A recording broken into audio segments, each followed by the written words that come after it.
1 Chronicles 29 speaks of the price and sacrifice made in order to build the temple of God.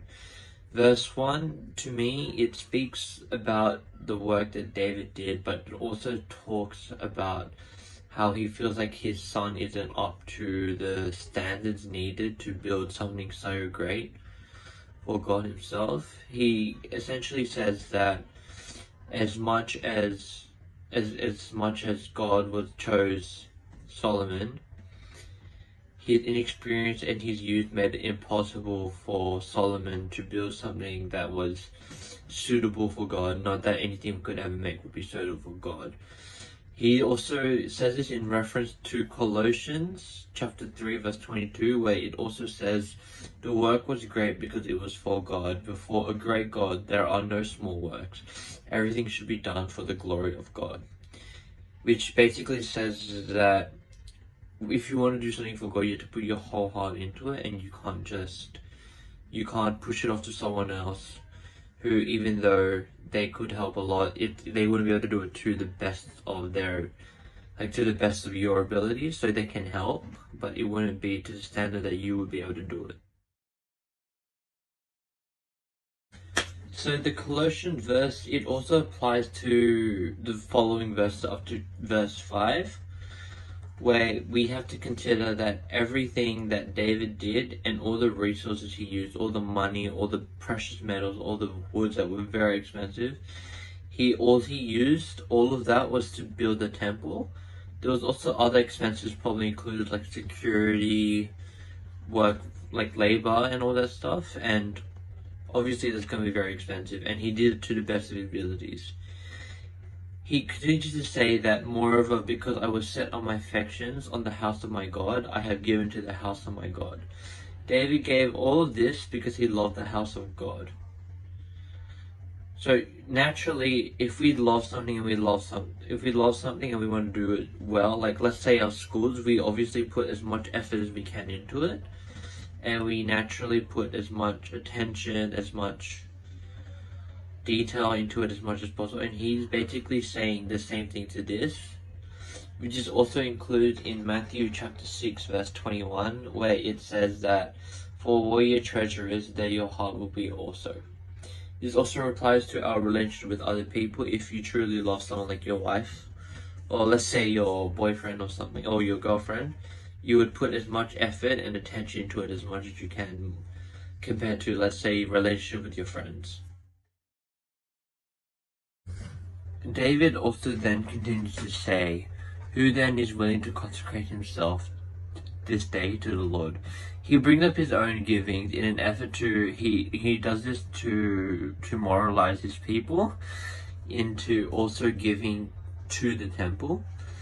So considering the amount, if you consider the amount of money and resources that David himself put into the temple being made, it's unnecessary for everyone else to do it themselves, because he himself could probably fund it, but he also realizes that it's important and necessary for their own sake, for them to give willingly from their own hearts, no matter how much it is. It's also the same as like when we go to church, and sometimes we might feel a bit down because someone else is giving more than what we can give, but to us, to God, it doesn't matter how much we give, as long as it is willing for us. So you should never be demoralized by someone else giving more than you, as long as you are giving the best that you can yourself. So in verse 6, it is said that the leaders offered willingly, thereby proving correct that David publicly putting so much forth for the project would help mortals. Verse 9 also speaks of the people rejoicing when they gave generously to God, which cross-references Proverbs 11:28. He who trusts in his riches will fail, but the righteous will thrive like foliage. David also proceeds to bless the people in the psalm, because the generosity showed that the mind and hearts of the people belong to God and his new house. Verse 14, who am I and who are my people, that we should be able to offer so willingly as this? David knew that both the ability and the heart to give were themselves gifts from God, and that only God could bless his people with such generosity.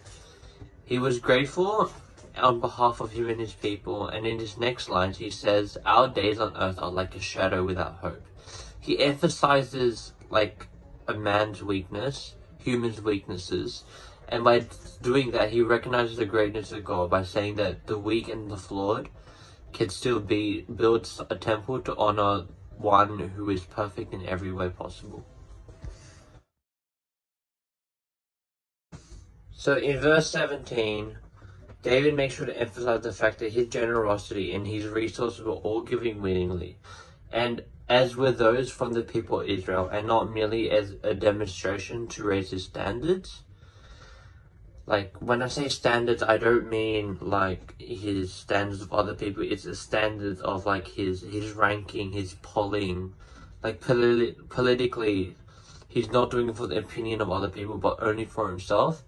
He also ends his psalm by asking God to give his son a loyal and a good heart in order to secure his legacy. He continues to say this in verse 21 and verse 30, which speaks about his legacy. Now, the two most important bits stand out to me is where the people bestowed on Solomon such royal majesty as had not been on any king before him in Israel. This is true and 100% because it's in the Bible and also true. But to me, this is especially important because as much as it is true, we have to remember that everything that Solomon got was on David's behalf. Everything that David worked for became Solomon straight after. So all the glory and all the riches that Solomon got at the beginning of his kingdom was originally from David and David's work. The second bit that's really important to me and very interesting to me is that it said that he reigned 40 years. Now, for a king in those days, 40 years was a very short time. There were kings who got more riches, more glory, like battle glory, not glory of God. Like more security and longer reigns. But to David, the 40 years was probably the best that Israel has ever prospered because he used those 40 years to honor God. And it was more glorious for God's name than it was for him.